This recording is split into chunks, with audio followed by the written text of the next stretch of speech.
The dad who remembered everything, exposing a fraud.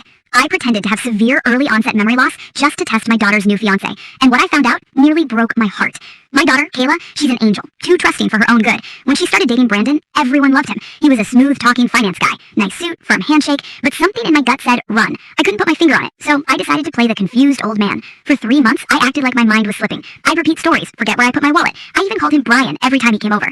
At first, Brandon was patient, but then the mask slipped. One Sunday, I accidentally left my checkbook on the counter while I went to the garage. I set my phone up to record in the kitchen. When I watched the footage later, my blood ran cold. Brandon didn't just look at it. He flipped through the ledger, took photos of my routing number, and muttered, "Too easy, old man. You won't even miss it." But I needed to catch him in the act. The next week, I told him I was worried about my vintage Corvette. I said, "Brian, I can't drive it anymore. Maybe I should just sign it over to someone who cares." His eyes, they practically lit up. He immediately pulled a transfer form out of his briefcase, like he had it ready. "I can help with that, sir," he said. "Just sign here. I'll keep it safe." He handed me the pen. I held it, shaking my hand on purpose. The room was dead silent. Kayla was in the other room, listening in, just like we planned.